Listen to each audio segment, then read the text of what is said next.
నమస్కారం. న్యాయసేవ కార్యక్రమానికి స్వాగతం. ఇవాల్టి మన అంశం ఆస్తి హక్కులు న్యాయ సహాయం. ఈ అంశంపై సలహాలు సూచనలు అందించడానికి మనతో పాటు ఉన్నారు మూడవ అదనపు జిల్లా judge city civil court Hyderabad B Srinivasarao గారు, అలాగే న్యాయవాది సుధాకర్ గారు. వారిచ్చే విలువైన సలహాలు సూచనలు స్వీకరిద్దాం. జడ్జి గారు, ఆస్తుల్ని కొనుగోలు చేసేటప్పుడు ఎలాంటి జాగ్రత్తలు పాటించాలి? మంచి క్వశ్చన్ అడిగారు మేడం. ప్రస్తుతం ఇప్పుడున్న పరిస్థితులలో ఆస్తులు అంటే స్థిరాస్తులు, ల్యాండ్ అనేది వాల్యూ ఎట్లుంది, ఏ కాస్ట్స్ ఎలా ఉన్నాయని అందరికీ తెలిసిందే. ఒక 20-30 ఏళ్ల క్రితంతో చూస్తే ఇప్పుడు జనాభా పెరిగారు, అట్లనే ల్యాండ్ కాస్ట్లు కూడా బాగా పెరిగాయి, ప్రాపర్టీ వాల్యూస్ కూడా బాగా పెరిగాయి. కాబట్టి ఈ ప్రాపర్టీ మీద ఎన్ని డిస్ప్యూట్స్ రావాలో, ఎన్ని కేసులు పడాలో అన్ని కేసులు ఆల్మోస్ట్ ఎవ్రీడే కొన్ని వందల్లో కేసులు రిజిస్టర్ అవుతున్నాయి ప్రాపర్టీ విషయంలో.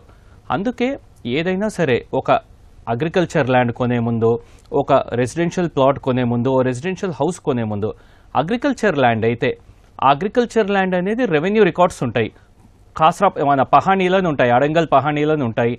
ఆ అడంగల్ పహానీలో ఇతను ఎవరైతే అమ్ముతున్నారో అది ఫస్ట్ ఆఫ్ ఆల్ అది సెల్ఫ్ అక్వైర్డ్ అంటే సొంతగా కొన్న ప్రాపర్టీనా, తాతల నాటి ఆస్తి.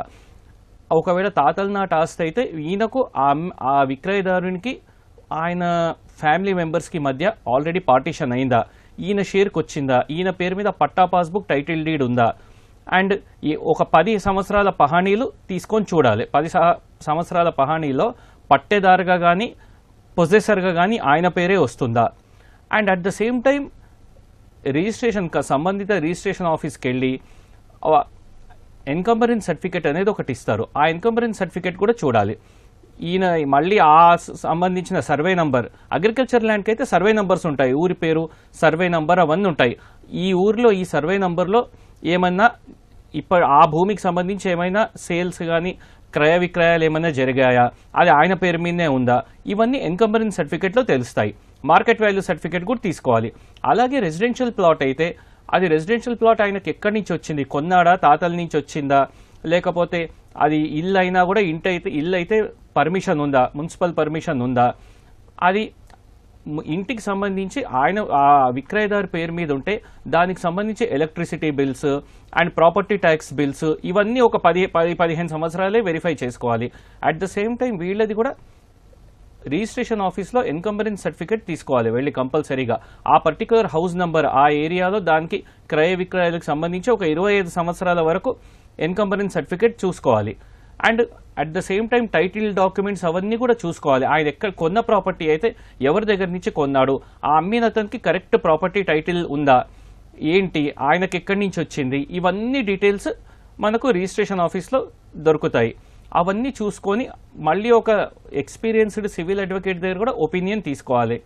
ఒపీనియన్ తీసుకొని కొనే ముందు ఒక పేపర్ పబ్లికేషన్ ఇవ్వాలి.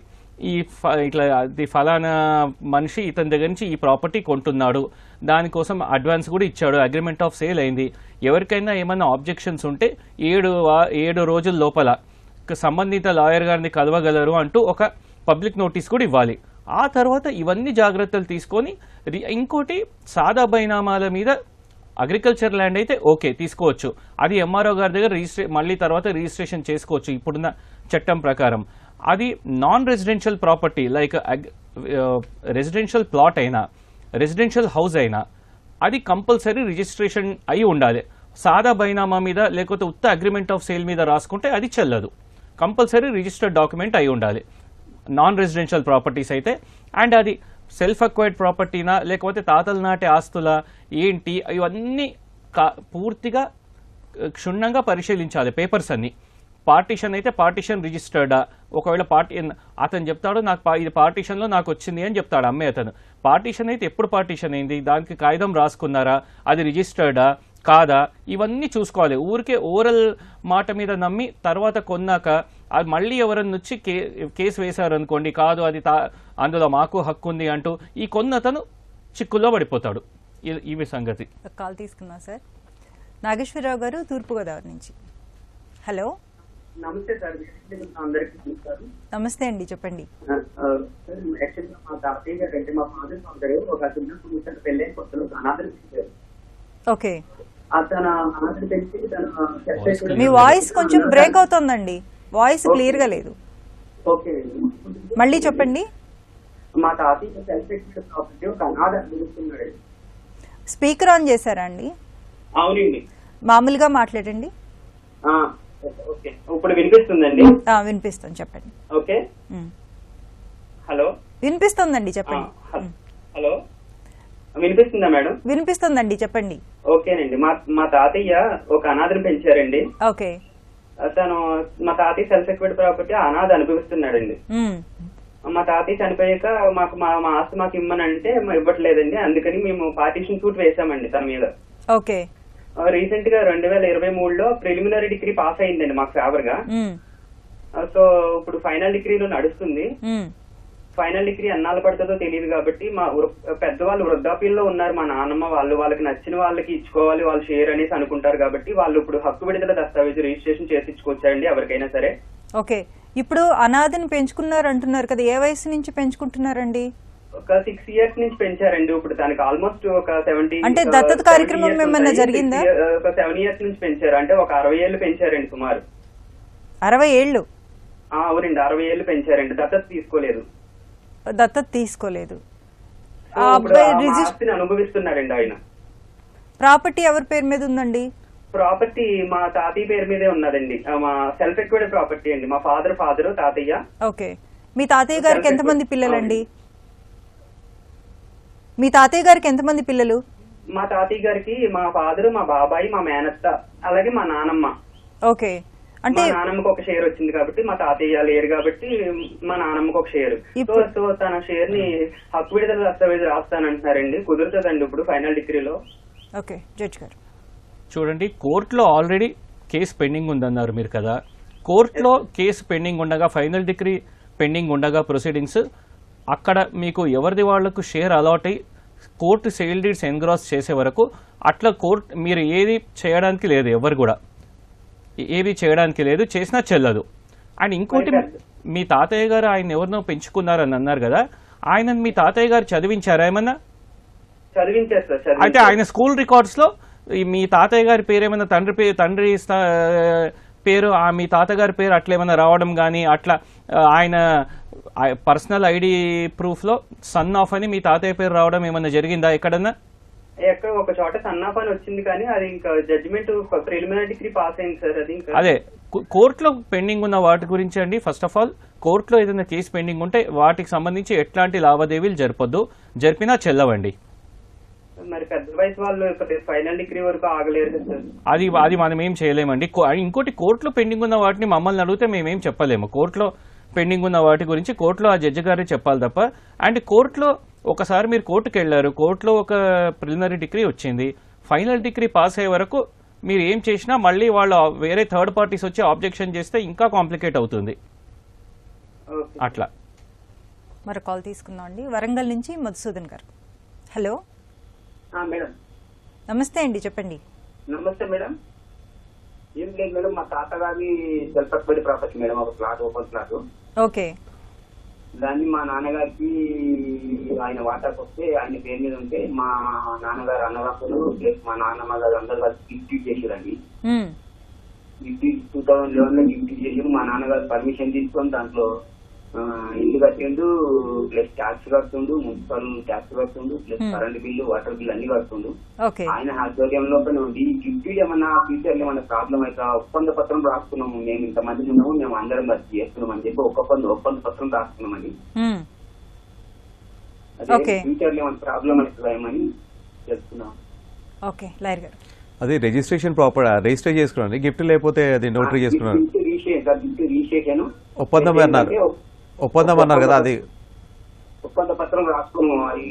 అది రిజిస్ట్రేషన్ కాదు సార్, మా అందరి సమక్షం లోపల రాసుకున్నాం, అందరి సంతకాలు.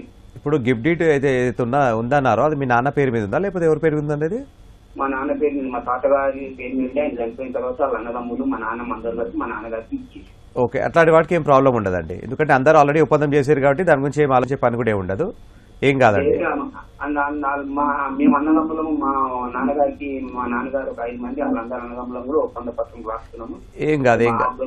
మా ఆధ్వర్యం లోపలనే ఉన్నది. కరెంట్ బిల్ కడుతున్నాం, వాటర్ బిల్ కడుతున్నాం, ట్యాక్స్ కడుతున్నాం, ఇల్లు కట్టినాము అంత మేము ఏం ప్రాబ్లం లేదా, ఫ్యూచర్ లో ఏమైనా ప్రాబ్లం ఏమి కాదండి, ఫ్యూచర్ లో ప్రాబ్లం అయినా కూడా ఏం కాదు, ఎందుకంటే ఆల్రెడీ వీళ్ళు అంత ఒప్పందం చేశారు, ప్లస్ రిజిస్ట్రేషన్ ఉంది కాబట్టి దాని అంటే సార్ లీగల్ ఎయిడ్ తీసుకుని ఉండే లీగల్ ఎయిడ్ తీసుకోలేదు ఒప్పంద పత్రం రాసుకోవాలంటే కొంచెం ప్రాబ్లం ఏమైనా అంటుంది ఏమన్నారు సార్ అట్లా అందుకు ఆ గిఫ్ట్ డీడ్ అనేది మీ నాన్న మీ తాత ఉన్నప్పుడే కదా చేసుకున్నారు మీరు. కాకున్నప్పుడు కదా సార్, తాత చనిపోయిన తర్వాత చేసి రావాలి అందరు. సరే చేసినా కూడా ఇప్పుడు వాళ్ళంతా రిజిస్ట్రేషన్ చేసి అందరు ఒప్పంద పత్రం రాసుకున్నారు కదా, దానివల్ల ఏం ప్రాబ్లం ఏం కాదండి, లీగల్ ప్రాబ్లం ఏం కాదు. నమస్తే. మరి కాల్ తీసుకుందండి వైజాగ్ నుంచి ఈశ్వరరావు గారు. హలో ఈశ్వరరావు గారు, నమస్తే అండి. నమస్తే అమ్మా, చెప్పండి. అదేనండి మాకు 1900 అంటే డీ ఫారం భూమి అండి మాది వైజాగ్. ఓకే. అది 1963 నుంచి తిత్తికాయతలు ఉన్నాయి మేడం గారు. 82 దాకా, తర్వాత ఎన్టీ రామారావు గవర్నమెంట్ 82లో తీసింది. మాకు అడంగంలో ఒకటి ఉంది మేడం గారు, అడంగంలో తిత్తి కాయతలు. తర్వాత అలా గవర్నమెంట్ పెడుతున్నాము, ఏదో ఒక విధంగా మాకు ఇలాగా పొజిషన్ ఆర్డర్ ఇవ్వండి, లేకపోతే పట్టా ఇవ్వండి, లేకపోతే పాస్బుక్ ఇవ్వండి అని పెడుతున్నాము. గవర్నమెంట్ ఏంటంటే ఆ తర్వాత ఆ లెవెల్లో వచ్చి ఈ భూమి మేము లేఅవుట్ వేసుకున్నాం. ఆ తోట అండి మామిడి జీడి ఉంది, ఇది లేఅవుట్ ఇది మాది అని చెప్పి వాళ్ళు కోర్టుకు వెళ్ళి గవర్నమెంట్ మీద, గవర్నమెంట్ ఎంఆర్ఓ గారికి మేము కంప్లైంట్ చేసామండి ఇంతకు ముందు. ఆ సర్వేరాలు వేసుకుంటే ఎంఆర్ఓ గారు వచ్చి రాయిలు అని తీసి పారించారు. అని తీసి పారించారు, ఇది డీ ఫారం భూమి, ఇది మీరు ఎవరు కూడా ఇది దీని మీద ఏమీ కూడా చేయకూడదని చెప్పి. ఆ తర్వాత వాళ్ళు గవర్నమెంట్ మీదకి వెళ్ళి స్టేటస్ కొని తెచ్చుకున్నారు మేడం గారు. ఇప్పుడు ఏటన్నది మాకు తెలియట్లేదు. మన ఆన్లైన్ లో కూడా మేము పెట్టాము, మరి అప్పుడు కూడా ఏమి అవ్వట్లేదు మాకు. పట్టా గానీ పాస్బుక్లు గానీ ఏటి కూడా అవ్వట్లేదు. దీనికి మార్గం ఏమైనా ఉంటే చెప్పండి మేడం గారు. చూడండి, మీరు డీ ఫారం పట్టా అన్నారు కదా, ఆ డీ ఫారం పట్టా ఒరిజినల్ మీ దగ్గర ఉందా? పట్టా లేదు సార్, అడంగలో ఉంది. సాధారణంగా ఒక పట్టా ఫామ్ ఇస్తారు, డీ ఫారం పట్టా అంటే ఒక పట్టా ఇస్తారు, ఆ పట్టా ఫార్మ్ ఉండాలి కంపల్సరీగా. అదే సార్, అది లేదు. అది లేకపోతే 1963లో ఇచ్చేస్తారు. అడంగల్ పహానీలు ఎన్ని ఉన్నాయి మీ దగ్గర? అప్పటి వరకు ఉన్నాయి కదా, తర్వాత ఇవ్వలేదా? కాదండి, శిస్తు తీసేసారు, కానీ పహానీలు అయితే ఇస్తున్నారు కదా, అదే అడంగల్స్. అడంగల్ మీరు ఎన్నేళ్ళకి తీసుకున్నారు? అడంగల్ మీరు ఎన్నేళ్ళు తీసుకున్నారు?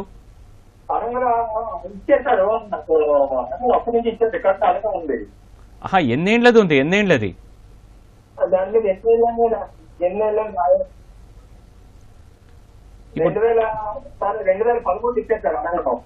అడంగల్ 2013 ఒక్కటే ఇచ్చారు. పోనీ మీకు కనీసం అడంగల్ పట్టా పాస్బుక్ అని ఇచ్చిరా? ఒక్క సంవత్సరం అడంగల్ పహాణి మీద ఏమన్నా చేయడం అంటే, పోనీ కబ్జాలో ఎవరున్నారు?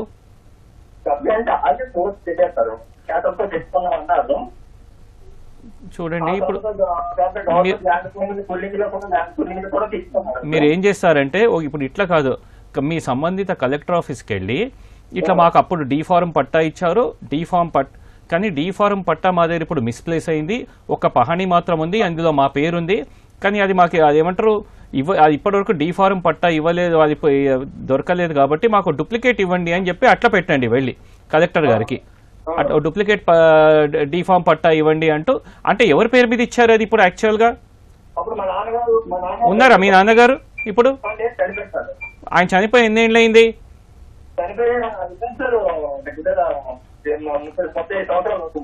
మరి అప్పుడు ఆయన చనిపోగానే ఇమ్మీడియట్ గా మీరు అంతా సంబంధిత ఆర్డీ ఆఫీస్కి వెళ్ళి కానీ ఎంఆర్ ఆఫీస్కి వెళ్ళి కానీ అప్లికేషన్ పెట్టుకున్నారా? మా తండ్రి గారి పేరు మీద డీ పట్టా ఉండే, ఇప్పుడు ఆయన లేడు కాబట్టి మేము వారసం, మాకు ఇవ్వండి అని మీరు ఏమైనా అర్జీ పెట్టుకున్నారా? పెట్టుకోలేదా చెప్పండి? పెట్టుకున్నారా? అవన్నీ కాగితాలు మీ దగ్గర ఉన్నాయా, పేపర్స్? అట్లయితే కష్టం అండి. అట్లా పేపర్స్ ఏం పెట్టకుండా ఒక్క అడంగల్ పహాణి మీద, అందులో మీ నాన్నగారు కూడా లేరు ఇప్పుడు, మీ తండ్రి గారు కూడా లేనప్పుడు ఇప్పుడు మీరు ఇన్నేళ్ల తర్వాత మీరు వెళ్ళి ఇవ్వమంటే.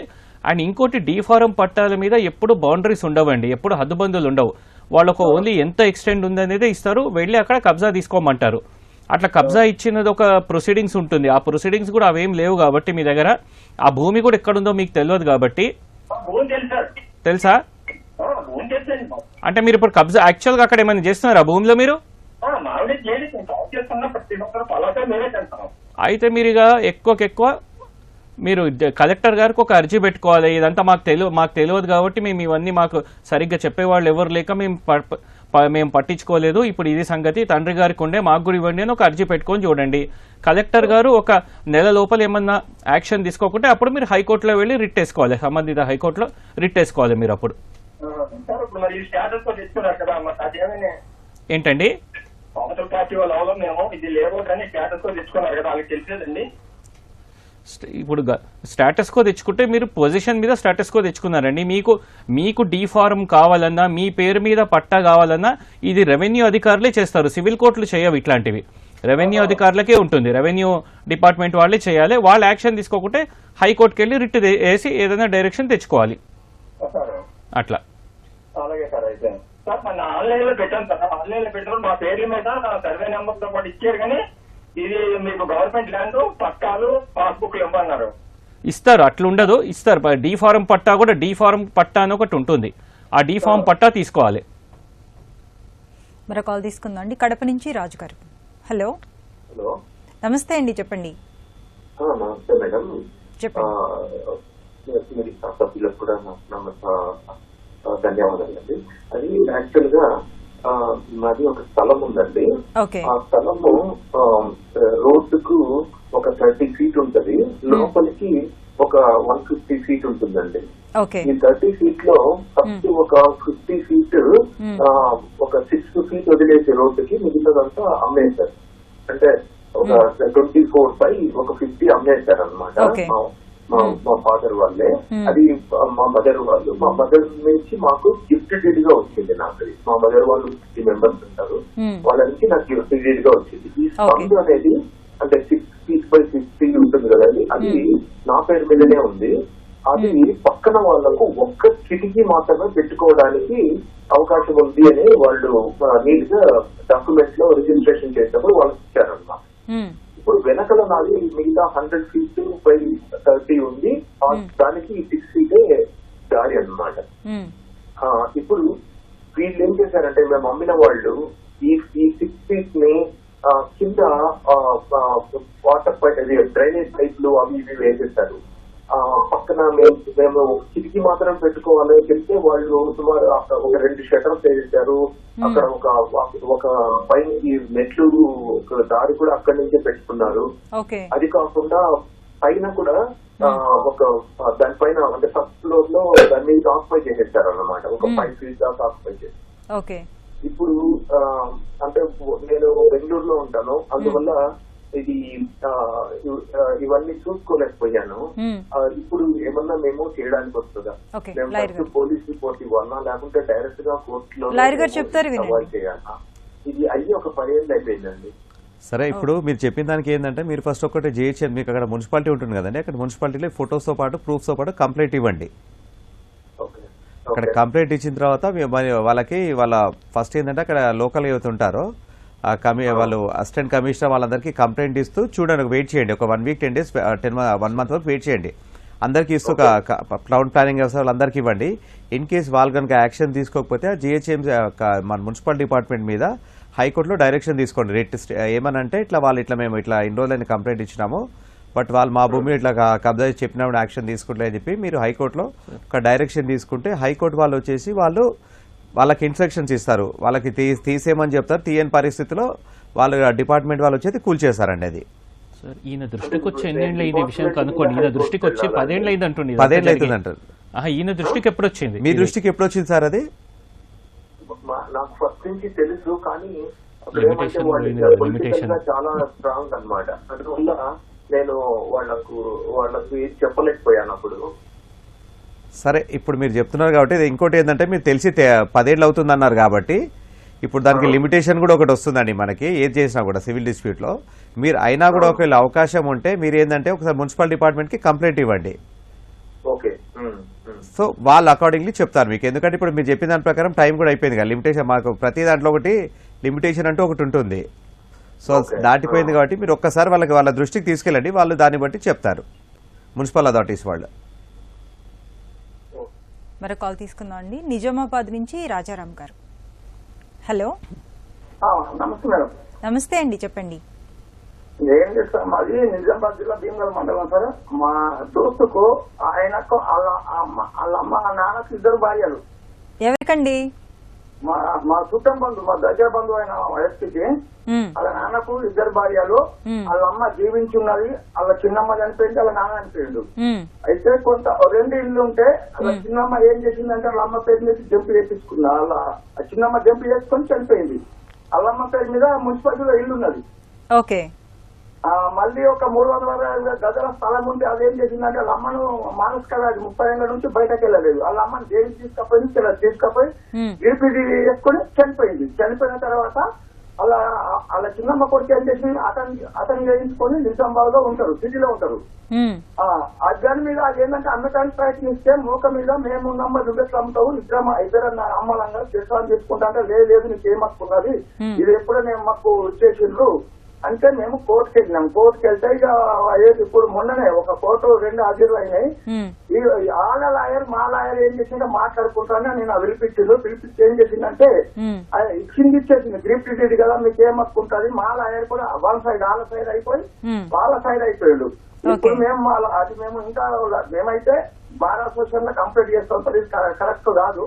మరి ఎందుకు మా మీద వాళ్ళ మున్సిపాలిటీలో ఇల్లు ఉన్నది ఎట్లా ఆమె మీద జంప్ అంటే మున్సిపాలిటీలో 2 సార్లు ప్రజావానికి పోయినాము. కలెక్టర్ నుంచి ఇన్ఫర్మేషన్ ఇస్తే ఇక్కడ గ్రీప్ టీటీ సెల్ టీటీ ఉన్నదమ్మంటే ఏం లేదు. మరి ఏం లేకుంటే ఇది మా అత్తమ్మ చేయించుకున్నది, నాకేం తెలియదు, అట్లా రాపించుకున్నది. మళ్ళీ ఇప్పుడు కోర్టు పోయి మళ్ళీ నోటీసు వచ్చింది దాన్ని.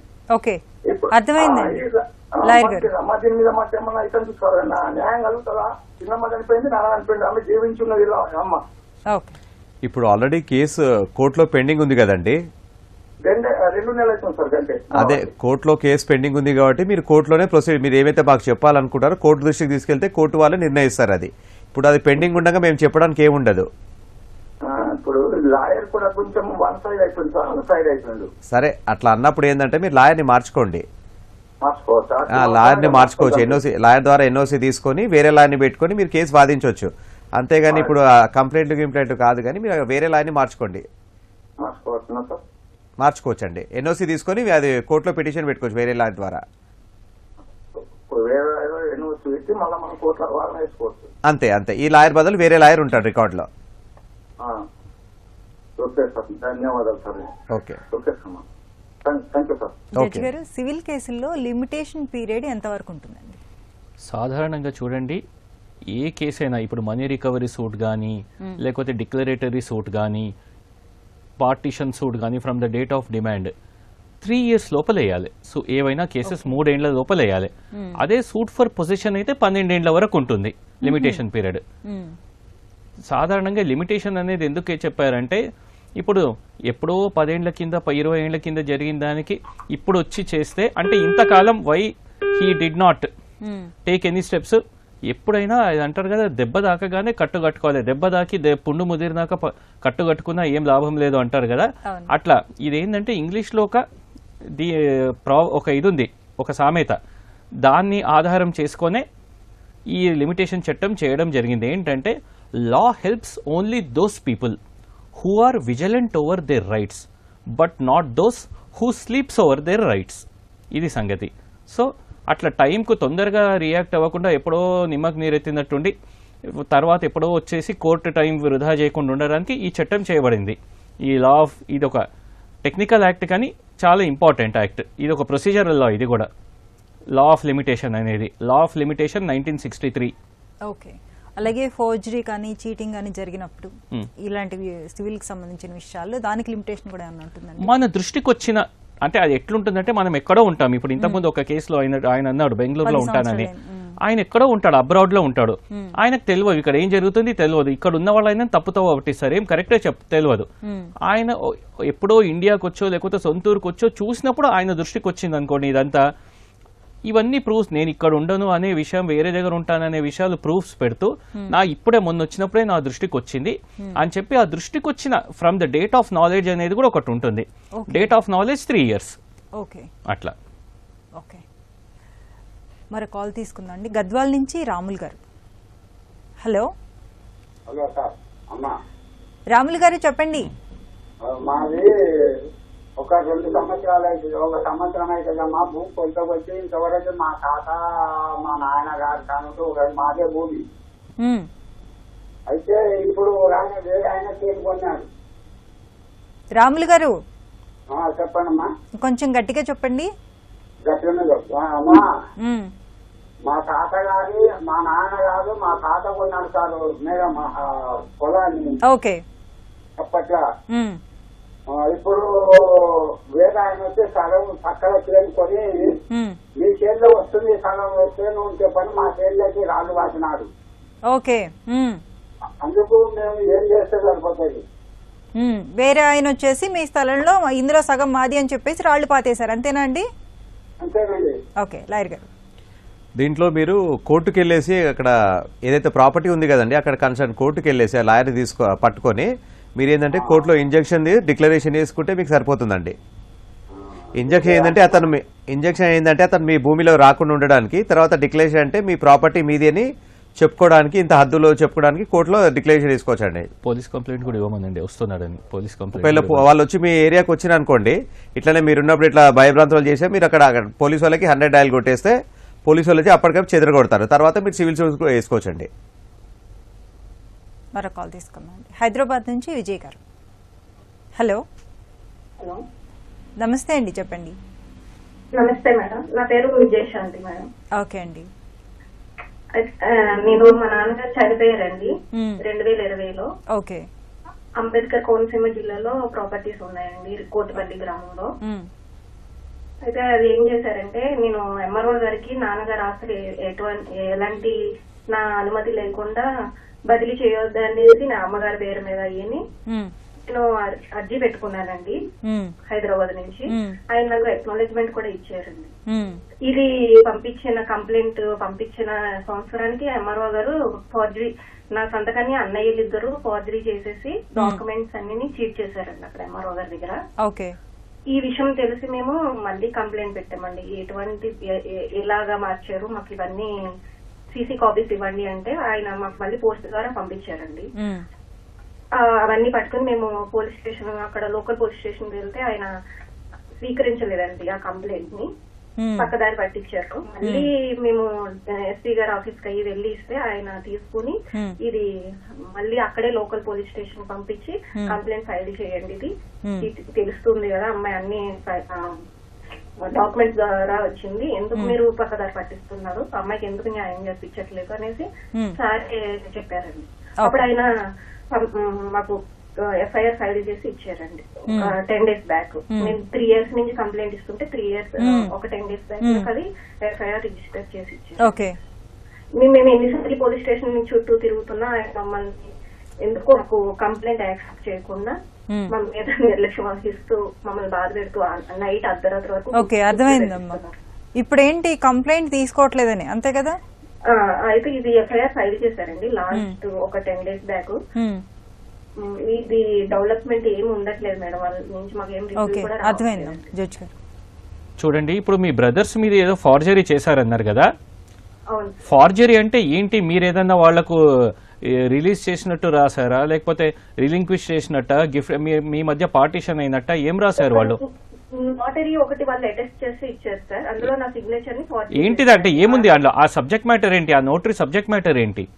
అందులో ఉన్న ఆస్తులన్నీ డాక్యుమెంట్స్ వాళ్ళు అటాచ్ చేసి అమ్మగారి పేరు మీద ట్రాన్స్ఫర్ చేయించుకున్నారండి. అచ్చా, అయితే ఇప్పుడు అంటే రిజిస్టర్ అయ్యాయి అవన్నీ?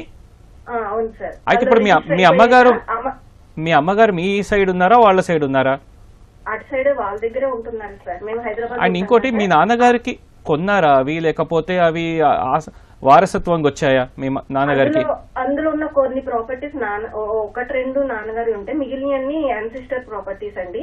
అమ్మగారి పేరు మీద మారినాక మళ్ళీ వాళ్ళు అన్నయ్యలు ఇద్దరు వేరే వాళ్ళకి అమ్మేసి వాళ్ళిద్దరు పేరు మీద కూడా. ఇదంతా ఎప్పుడు జరిగింది? నాన్నగారు 2020లో చనిపోయారండి. చనిపోయిన 2 నెలలకి మేము కంప్లైంట్ పెట్టామండి ఎంఆర్ఓ గారికి పోస్ట్ రిజిస్టర్ పోస్ట్ ద్వారా. అది అక్నాలెడ్జ్మెంట్ వచ్చాక అది కాదు, మీ అమ్మగారి పేరు మీదకి మార్చుకొని వాళ్ళు వేరే వాళ్ళకి అమ్మింది, ఇదంతా ఎప్పుడు జరిగింది? 2 years బ్యాక్ సార్. అయితే మీరు అవన్నీ సర్టిఫైడ్ కాపీస్ తీసుకున్నారా, వాళ్ళు అమ్మిన సేల్ డీడ్స్ అవన్నీ? కొన్ని తీసుకున్నాం సార్. మీరు అన్ని ఎంఆర్ఓ గారు ఇచ్చారు సార్, అవి తీసుకెళ్లి మీరు కంప్లైంట్ పెట్టుకోండి. కంప్లైంట్ కాదమ్మా, కంప్లైంట్ కాదు. ప్రతి డాక్యుమెంట్ని మీరు సర్టిఫైడ్ కాపీ తీసుకొని మీరు సివిల్ కోర్టుకి వెళ్ళి అవన్నీ నేను కూడా ఒక వారసురాల్ని, నాకు కూడా హక్కు ఉంది, నా సంతకం కాదు, వాళ్ళు ఫ్రాడ్ అండ్ ఫార్జరీ చేసి మా అన్నయ్యలు ఇచ్చేశారు కాబట్టి ఈ అమ్మకం చెల్లదు అంటూ మీరు డిక్లరేషన్ అండ్ పార్టిషన్ రెండు అడగాలి. సివిల్ సూట్ వేయాలి. క్రిమినల్ కంప్లైంట్ తో మీకేం కాదు. సార్ అది సివిల్ కోర్టులోనే, అంటే ఈ ప్రాపర్టీ లేవు సార్ అందులోని, వేయాలి. ప్రాపర్టీస్ వేసామండి. నాన్నగారి పేరు మీద ఏముంటాయి నాకు తెలిసి నేను చేశానండి. ఈ ఎంఆర్ఓ గారి ఆఫీస్ లో వేరే ప్రాపర్టీస్ ఇందులో కొన్ని అటాచ్ చేస్తూ డాక్యుమెంట్స్ చీట్ చేసి నా సిగ్నేచర్ వాళ్ళు ఫార్జరీ చేశారు. అది కూడా అవి కూడా చెల్లదు అంటూ మీరు సివిల్ కోర్టులో ఒక డిక్లరేషన్ దావా వేసుకోవాలి ఆ ప్రాపర్టీస్ సంబంధించి కూడా. Okay, thank you so much అండి. ఇప్పటి వరకు మనం ఆస్తి హక్కులు న్యాయ సహాయం అంశంపై సలహాలు సూచనలు స్వీకరించాం. వచ్చే శనివారం 9:30 న్యాయ సేవా కార్యక్రమంలో మళ్ళీ కలుసుకుందాం. అంతవరకు సెలవు. నమస్కారం.